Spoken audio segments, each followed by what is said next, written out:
Hi, Mary Morrissey here. Welcome to part 2 of Standing Firm When Your World is Shaking. So we're taking these 5 days with short lessons each day on skill sets that we can use when we're navigating difficult terrain in our human experience. That difficult terrain could be a sudden divorce, a sudden death, looking at your accounts and finding them greatly reduced, your pension fund gone, someone's betrayed you, someone's embezzled your money, your business has to close, all kinds of difficult things that are in the human experience. And I've been doing this work with individuals and groups over many, many years, but since there is a number of us now who are facing circumstances, situations, and conditions that we've never faced before in our own personal journeys, I wanted to give you the best of what I've got to help each one of you know that there are some things you can do that don't take away the experience we're in right now, nor do we actually want to take away the experience we're in right now. We want to use that experience as a catapult to go forward, to end up more of our own capable beings at the end of this journey. Ilya Prigogine, a number of years ago, won the Nobel Prize for his work in what he called the second law of thermodynamics, or the discovery and the understanding of how dissipative structures work. The universe evolves through chaos. So when there is chaos, that actually is a very potent moment for transformation. One of two things will happen, either integration and acceleration or disintegration and dissolving. And so he described the difference in what happens. In a closed system, when there's more friction introduced, think about the friction that's introduced right now in your life. Movies, restaurants, groceries, can you get the toilet paper? I mean, let alone the threat of something for you or someone you loved or all of humanity facing something we've never faced before. When more stress is introduced into a closed system, like more friction in a combustible engine, it blows apart. It can't add more oil to itself. In an open system, a person, a business, a marriage, a community, a couple, they're in an open system. When there's more friction, more tension, more difficulty introduced, in an open system, there's the possibility of disintegration or integration and acceleration, that we have a chance to reorganize who we're being and how we're being in that moment that produce integration and acceleration. And so, since the time is here, we can't change that it's here. In our lesson yesterday, we talked about daring the dark. Just, okay, here it is. We can't change that. But we can change who we're going to be in this. And how we're going to be in this will determine not only the experience of it, but where we're going to end up when we're done. And so we determined to get the gifts, to gain the gifts of a difficult moment. There's an old teaching story from our Jewish brothers and sisters, a story about a rabbi whose initiates come to him and said, in the basement there's darkness and we can't get rid of it. And the rabbi, who was a wise rabbi, says, take your brooms down there and sweep it out. Well, they went down, they tried diligently to sweep out the darkness, but they couldn't get rid of the darkness. So they came back up and said, we can't sweep the darkness out. The rabbi pondered for a moment and he said, well, then take sticks down there and beat the darkness out. Just beat it out. So they took the sticks down and they couldn't beat the darkness out. And he said, well, go down and shout it out. So they went down and shouted and shouted and shouted, and the darkness would not leave. And he says, now, and he handed each one of them a candle. He says, go down and light the candle. And of course, the darkness dissolved. So you can't change that there's a difficult time going on, but you can make sure that the light of awareness is on inside you. And the first part of that is noticing what you're noticing. Noticing what you're noticing. So take a moment and just notice that you can notice your big toe, your right big toe, and your left big toe. You can notice when the feeling of your shoes on your feet or the socks on your feet or bare feet. You can notice the feeling of your feet. You can notice your ankles and your calves and your knees and your thighs and your bottom and your belly. You can notice the upper part of your torso. Bring your noticing all the way up your torso, up your back, Move that noticing across your shoulders and down your upper arms and through your elbows and your forearms and into the palms of your hand and all the way to the tippy tip of your 10 fingers. Notice your body. Notice come up the front of your neck and the back of your neck. Notice your chin and your right cheek and your left cheek and the tip of your nose, the center of your forehead and the top of your head and down again. Notice your body. Notice your body. Notice your thoughts. Notice what you're thinking. You may be thinking, this is interesting. Where's she going with this? This is boring. I think I should turn this off. Notice you're having thoughts. You don't get to not have thoughts. So what thoughts are you having? Don't criticize them. Don't judge them. Just notice them. Notice what you're noticing. Notice your thoughts. Notice your emotions. That first wavelength of thought into manifestation, your emotions. Are you feeling bored? Are you feeling interested? Are you anticipating? Are you hopeful? Are you scared to death right now with what's going on? What's going on for you? Just notice your emotions.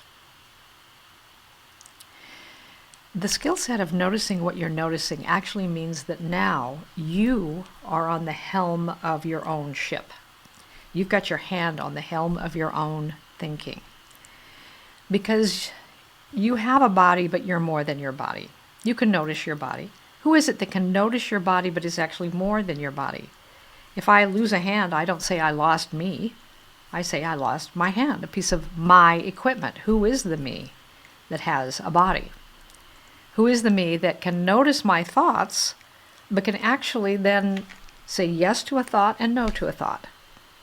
Who can take a thought and just go, oh my God, this could happen in total, take it out into an imaginary a frightening future. I can terrorize myself with thoughts, or I can relax myself with thoughts.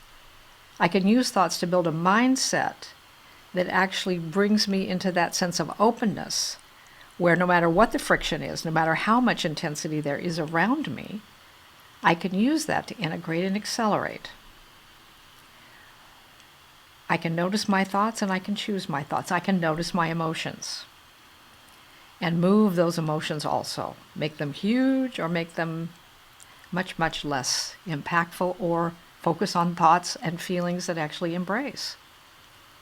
So the first part of step 2 here in standing firm when your world is shaking. You can't stop the world from shaking. These tools are for when things are exactly soul-sized as they are right now for us. So take a breath. Here we are. You can't change that. But skillful means that in the midst of this, you learn some navigation tools so that you keep your hand firmly on the helm of your own direction and your own thoughts, your own mindset. You don't get to not have a mindset. You don't get to only have a mindset when you're thinking about it. You're thinking all the time. But you can become more aware of the energy that's moving into and through you, which will chart the direction and the outcome of what this period of time means to you, whether you're reactive or proactive, creative or contractive. All right, big breath here. So notice what you're noticing is the first tool today. Notice that you can't change. You can't chase dark. You can't beat dark. You can't shout dark. But you can turn on the light. And that's what we're doing. So we dared the dark. We recognize that there's a power in us that's breathing us, that we are all spiritual beings having a human experience, and that's not religious. There are many different religions that are training grounds for how we relate to that power. But the fact that you are more than your body, and more than the thoughts you think, and more than the emotions you have, every one of us, and amazing spiritual beings wearing earth suits. Same way if we went into space, we'd wear space suits that are conducive for us to live in the environment in which we find ourselves. We're in this land of time and space, the land of light and dark. So really, the opportunity for us is not to try to get the difficult times to go away, but to learn skill sets so that by means of great times and by means of difficult times, all of those times add up to us becoming more of who we are capable of being, giving the gifts, answering the callings, saying yes to the life we would love to live while we're living it, which ultimately is a very short amount of time. Even if you live to be 100, As I was a minister for 23 years, I've performed over 500 funerals. I've sat with many people, many people at the edge of life itself. And in those last moments, no matter what age, almost everyone, not everyone, but almost everyone is wishing for more life. Oh, I wish I had. I wish I could. That, one more. My dad was just about to pass over, and my dad loved coffee. It was like his favorite thing. And he just out of that place where he's just about to go, he says, "You think I can have at least just maybe one spoonful of coffee as I go?" Wanting that last bit of this life, to savor it. So here we are. We're going through challenging times collectively, and we're learning skill sets so that while we're going through those times, not only do we personally, but we become a person of impact in helping those around us, the work that we're doing. Many of you perhaps are business owners. You're looking at all kinds of circumstances that are coming your way. I am too. So we want to have skillful means where we're going through a time that we can't change, but we can change us in the process. The number one skill set is notice what you're noticing. Until you notice what you're noticing, you can't know if the thought you're thinking, the focus you're having, the mindset you're in is contractive or expansive. If ultimately we determined to gain the gifts in lesson 1, if ultimately you want to end this period of time of difficulty with all things that really matter to you in an expanded state, you cannot create expansion on the frequency of contraction. They're not on the same wavelength. Any more than you can tune to CNN and keep tuned to a frame of constantly scary news. Not that you shouldn't pay attention to the facts, you should. But you can't tune to CNN and watch Discovery. They're not on the same frequency. You have to change the frequency. But you won't know what frequency you're on if you don't notice what you're noticing. So when you notice what you're noticing, notice the thoughts you're thinking. That's why the woman who came to my bedside when I was diagnosed with fatal kidney disease she didn't tell me the physics of this, how vibration works and frequencies work. She didn't know the science of it in the way that we speak of it today. She never used the word paradigm.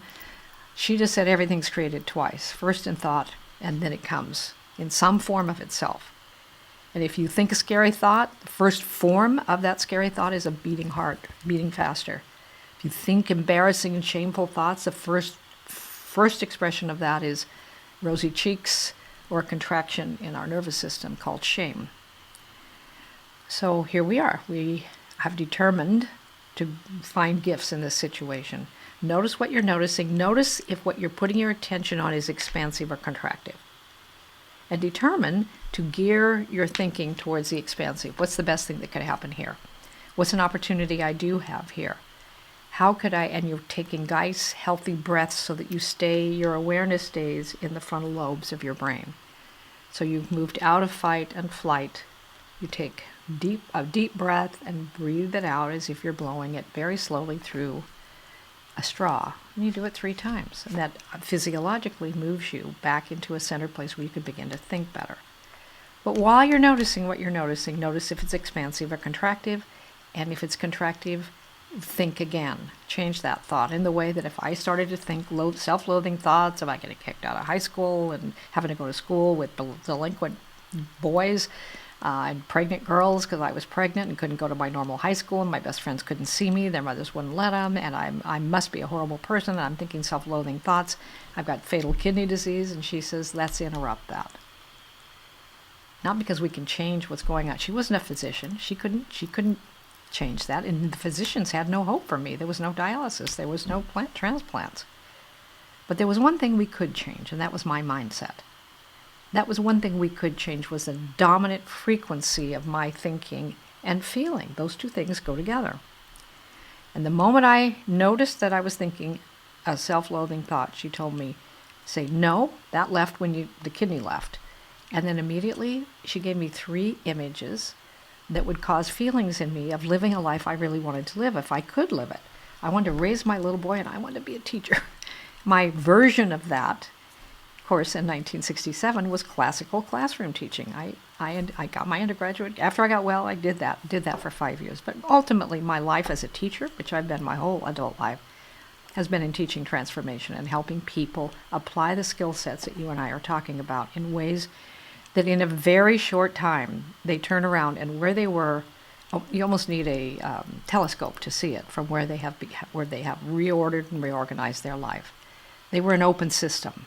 They were willing to think some different thoughts, make some different choices, and have a target in mind that was really compelling to them. So notice what you're noticing, step one. And then step two. I'm going to do this right now because noticing what you're noticing. So if I'm a sailor, there's an old saying that says, no wind is favorable to the sailor who has no destination in mind. You don't know how to set the sails. You don't know how to, tack appropriately. So we're in this challenging time right now. And most people are talking about the challenging time. We're not denying that it's a challenging time. What you want to have for yourself is, where do I want to be at the end of this challenging time? If it's, let's say it's September 15th. Where am I in September 15th? And being grateful and proud about who I became, what I did, and how I navigated myself through that terrain. So September 15th, where might you be? Someplace you'd love to be. Would you be on your patio? Would you be have climbed a mountain and you're looking out from that mountain? You just pick one place where you're standing. And if you're with somebody that you have journeyed with during this time and they're standing with you, you may want to be there yourself, you may want to have someone else, but put that in mind, that here's where I am, here's what we're saying to each other, here's how we're celebrating that not only did we have that time, not only did we just white knuckle it and get through that time, and that the deep feeling you have is not, you would never wish that on anyone, but you would wish where it took you on everyone, because you use that time as a lever to move you forward in your own potential, your own ability to have experiences, have circumstances without them having you, and to actually use those energies appropriately and skillful means to move your life forward right in the midst of challenging, deeply challenging times. Number one, you got to notice what you're noticing, or you won't notice if you're dwelling in contraction, and you can't produce that life that we just talked about, dwelling in contraction. You have to move to more expansive thinking. So for a moment with me now, and this is, hopefully you've got something to write with. Notice your longings and notice your discontents. There's a longing perhaps in all of us for this to just be dissolved, that the virus, the challenges, the difficulties, the economic downturn, all of this, the stock market, all of it, all the difficulty to just be dissolved. Yes, that would be a longing, but let's talk about your own personal longings. Because there's things that we're not going to change all of those things today, but there is something we can change, and that's help us become more aware of how life is speaking to us. Your life energy speaks to you through longing and discontent. It sends two signals right to your conscious mind if you pay attention to them. And if you start noticing the thoughts you've been having, you might have had thoughts like, oh, if I could just get this done, then I could really do that. Or I'm going to put my, down to the grindstone, and I'm going to make this happen, and then I'll be able to. And so you're noticing some struggle. You're noticing, if you pay attention, that there is a longing, but your thought or your mindset says, I have to get this done before I can have that. That there's, for some of us, we have an agreement with long-standing struggle. Just that's how it is. We got to have that struggle. So you're noticing what you're longing and noticing your discontent. Let's start with your health. Because regardless of what's going on in the world, you and I have health. The quality of that health, the aliveness of that health, and I think many of you who are with me in this moment, that's a dominant part of, your work, your energy, your life, that we're all part of this. Everybody wants really the same thing with their health. Everybody you meet. That's the only part of life where everyone wants the same result. We all want dynamic, beautiful health with flexibility and stamina and strength, and we sleep well and we wake rested, and we have an acuity in the way we think, and we all want great health. Notice your longing and discontent with your current state of health. That's life speaking to you. At least notice what it's saying to you. So what if in September, in the area of your health, you had made amazing improvements by means of the applying of the skillful means of going through a difficult time, that you don't end up all stressed out. You actually end up more feeling better in your own skin, knowing that there can be things around you that no longer dwell inside of you in the same way. Eleanor Roosevelt once said, all the water in the world cannot drown you unless it gets inside of you. So there's scary stuff out there. It's not that you're going to pretend it's not there. You don't let it get inside of you. You keep your focus, you keep your mindset on where you're going to end up, but you can't know where that is if you don't use your mindset to have a picture in mind about where you want to end up. No wind is favorable to the sailor who has no destination in mind. You're just on out sailing around. You can use this time to accelerate, to be an open system, and actually accelerate your results and really your own personal skill sets and how to have a mindset that leads you in greater and greater success in your life, difference, impact, significance, the things that matter to you, better health, and the next one is relationships. So notice your longing and your discontent in the area of relationships. Have you always wanted that loved one, that special someone? It just hasn't happened. Have you are you in a relationship that, if you're really honest about it, might have gotten a bit on cruise control? And the kind of energy and the vitality and the focus that you had at the beginning is a little faded, and you'd like to gain that back. You'd like to, or maybe it's going great and you still want it to go deeper. Or there's somebody or someone in your life that maybe there's discontent, or maybe there's distance or dissonance, that you would like that resolved. So whether you see them again or not, but when they walk through the streets of your mind, you feel at peace. There's not that rancor that gets riled up whenever you think about them. In the area of your relationships, what's your longing, what's your discontent? You want to notice what you're noticing there. Why do you want to notice what you're noticing? Because of what we're going to do after we notice. But you can't do something that you haven't noticed something about. Health, relationship, and the next one is your vocation. What you're doing with your time and talent. Whether you earn income doing it or not, most of us earn income doing what we do with our time and talent. So where's your longing? Where's your discontent? Are you working too many hours and just, I love what I'm doing. I don't like the number of hours I'm doing it. Or I would love to change this part of it. Or I love that, but I no longer love that part of it. Now I love this part of it. Where's your longing? Where's your discontent? In the area of your vocation, your vocari, what you do with your time and talent. Not everyone earns income doing what they do with their vocation. You don't have to earn income. But if you would love to earn income doing it, then that would be part of your longing. Noticing your longing, noticing your discontent, so that we can do something about that during this time when it's all those things swirling around us. Health, relationships, vocation, and the last one is your freedom quadrant of life. Every one of us has a certain amount of freedom that we can allow in our lives. Economic freedom, time freedom, your freedom to go where you want to go, have what you want to have, do what you want to do, and probably even more importantly, your freedom to give what you really want to give. You want to help your kids, help your grandkids. You want to use enough economic freedom to have the home you want to have, to comfort. Nobody wants stone and brick, but we want a level of comfort so we can be creative enough to give our real gift, comfortable enough to be creative enough. That's the only thing money is really, really good for at the end. So we're comfortable enough so we can be creative enough to really do the life we came here to do and live.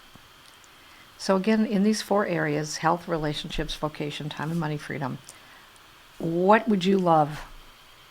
What would you love that to be like? And I would, in your mind, use your mindset to put it out a couple of years. In 2 years, this is really where I want to end up. I want my life to be like this. Can it happen sooner? Of course it can happen. Likely, if you apply these principles, will happen sooner. But you trick your subconscious mind. If you say, I'm going to get this done in a year, your memory remembers very well the kinds of things you've been able to generally accomplish in a year's time. And you've got to hook your believing to the outcome you want. So your subconscious mind just isn't quite so sure what, in fact, you might get done with some new skill sets in a couple of years at a time. So you hold that in mind even while you're navigating through these tumultuous waters. You're keeping in mind the outcome you're creating. And yes, we're in some tumultuous waters, but you hold that vision in mind anyway. So you have a destination in mind while you're sailing through stormy seas. Important. You could take 5 minutes. You could take a minute on each and just say, I would this, and I would love that, and I would love that. Or you could spend more time and really, like a person who's going to really have their dream life, their dream home, you design it. You can spend some time doing that. You've got some time you might not be using for driving in cars places right now. You've got some time that you can actually use to build a better frame for your life if you put some time towards that, rather than just sitting and watching what's happening and reacting to it. So you have a mindset. Use this. You're in a growth mindset. You're an open system to integration and acceleration, contraction and disintegration. That happens moment by moment, thought by thought, decision by decision. I told you in lesson 1 about Bill Harris being sued. I told you about Bill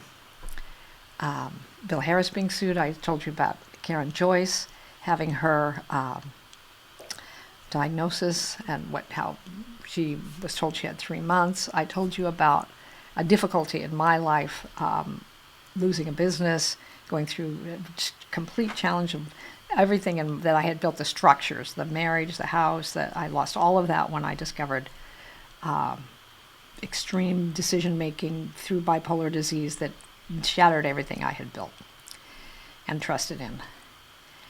I went to the Oregon coast. I was in a very dark place. I just was devastated when I realized it.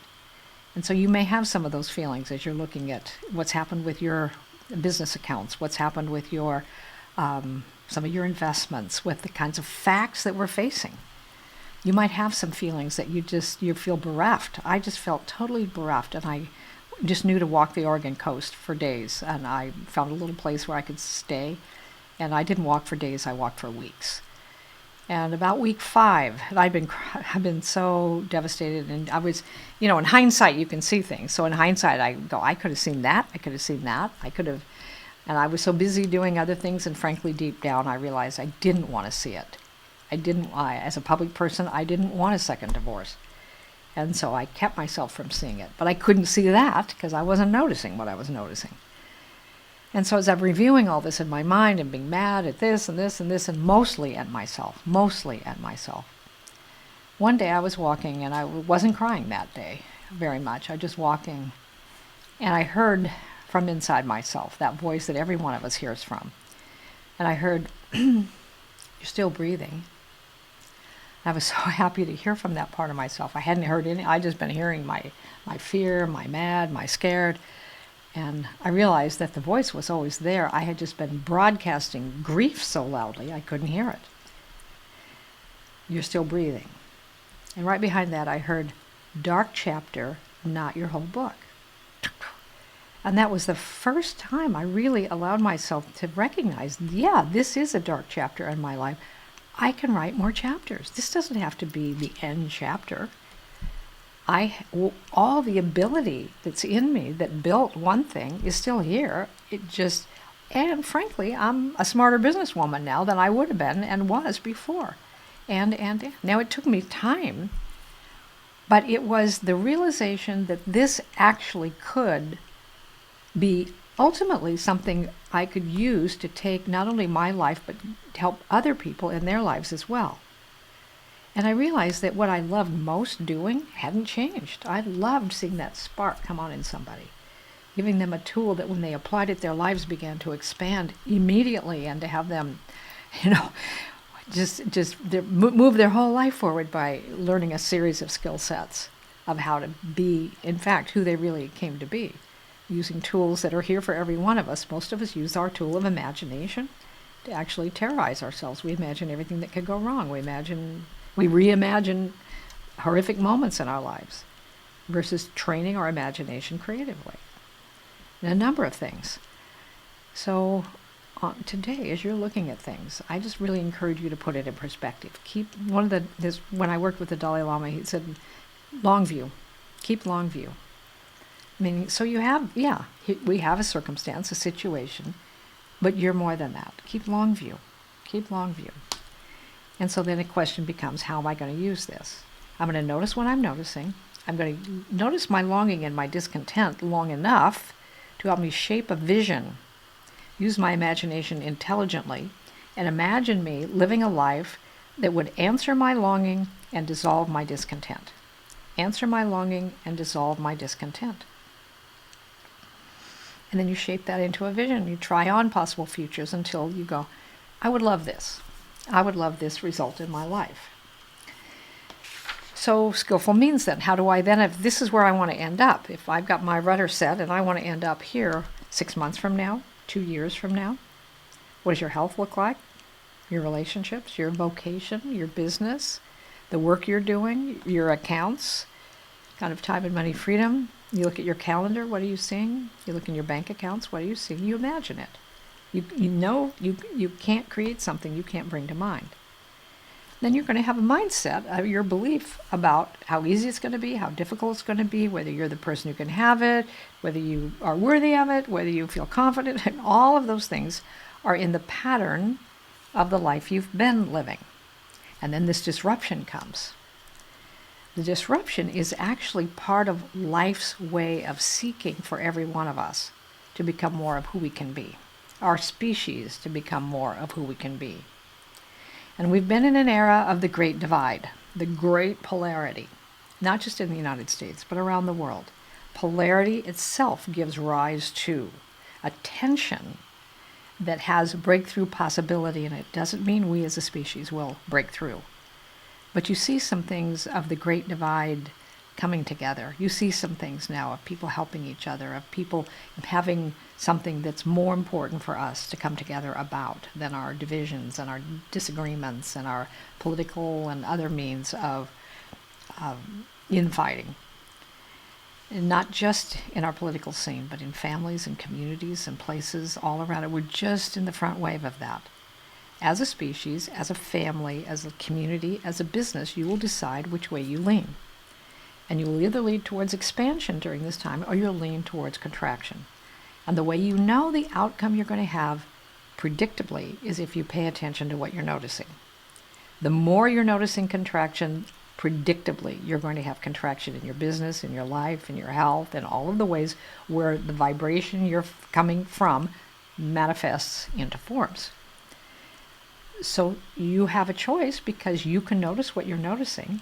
You have that self-reflective ability that was developed over hundreds, thousands of years of our species developing. But having it doesn't mean we're using it. So we want to take breaths and what can I do with what I have, where I am today. I'm going to notice what I'm noticing. I'm going to notice my longing and my discontent. I'm going to shape that into a vision. And then I'm going to do the thing that I can do today. Now remember, yesterday, when you saw lesson 1, you were to write down some possible goods that could happen by going through a difficult time. Just possible goods that you could possibly happen in your life because you actually are going through a difficult time, all of us.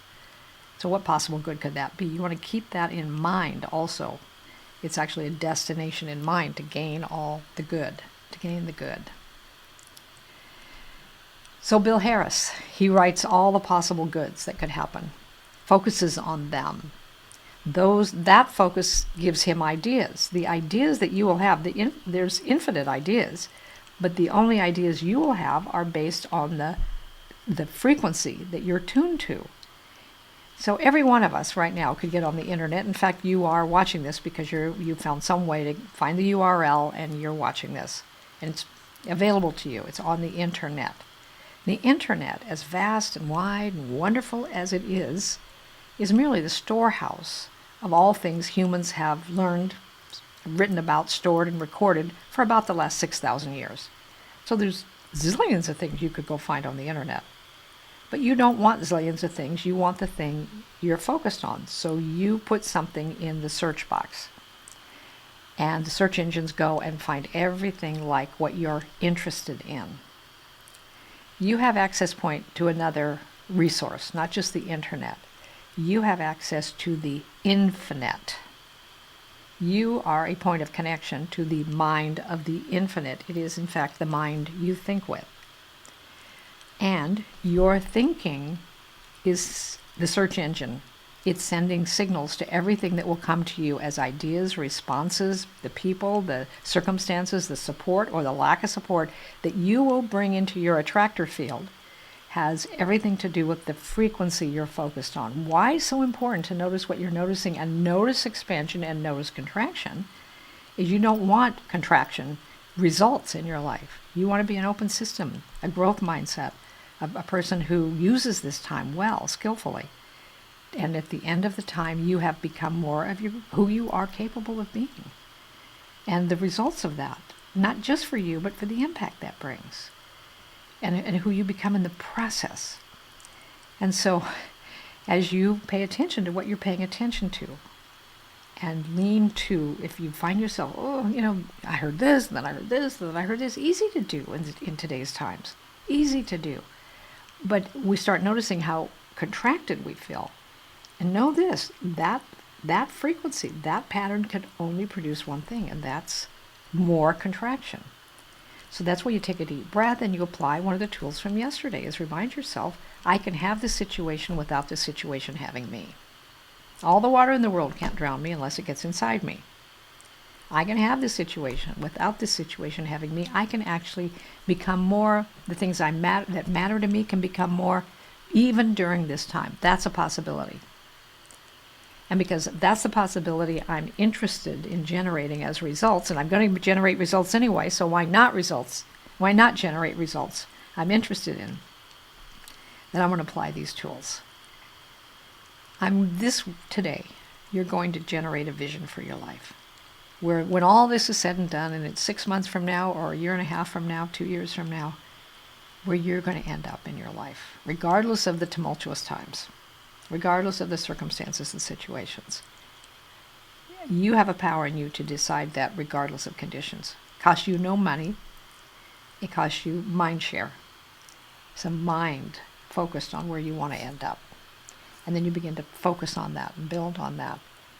And in the meantime, that's what you do today. Notice what you're noticing. Notice your longing. Notice your discontent.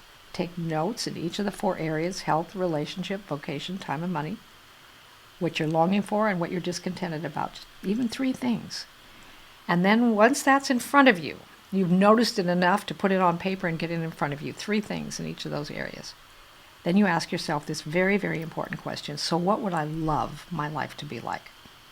My work, my difference making, my relationships, my health. And notice the minute you ask, what would I love?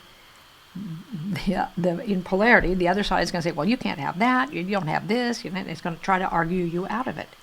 For now, suspend the voice of the status quo or the voice of contraction, and let the voice of expansion be the voice that you're paying attention to, regardless of all the reasons I can't have it, regardless of how many times I might have tried and it didn't work, regardless of all of that. I'm still going to let myself know what I would love. I'm still going to let myself know that even in these times. And maybe you give 10 minutes to this. And you begin to say what you would love that would answer your longing and dissolve the discontent in each of the areas. And now you have 4 touchstones, 4 just like 4 corners to a new life. My health, my relationship, my vocation, time and money, freedom. You have no idea how to bring it all about. You don't have to. But you do have to know what it is and where it is in terms of form, energy, feeling, result that you would love to end up with. Once you have that, we'll take the next steps. We're in a process of learning how to stand firm even while the world is shaking. So we notice what we're noticing. We notice our longing and our discontent. We generate a state of vision for what it is we would love. And we practice reminding ourselves, I'm either in a growth mindset or I'm in a fixed mindset. I'm either an open system or I'm a closed system. And when friction is introduced, I want to be an open system so that I can use that added energy as a propulsion rather than that added energy or stress to a explosion of contraction. You'll have one or the other. So you have the ability, and I believe the interest, because that's why you're here. We're learning even more so how to stand firm when our world is shaking. Now, tomorrow is a major step in the process of standing firm when your world is shaking. I'm very glad you're here. Have fun dreaming, regardless of what's going on in the news, regardless of what's going on. You can unleash yourself to imagine what it is that you would really love. And regardless of what that voice of contraction is saying, go ahead and give yourself that gift. At least know what it is. And then tomorrow, I'll take you in the next step of standing firm when your world is shaking. Thanks for being here.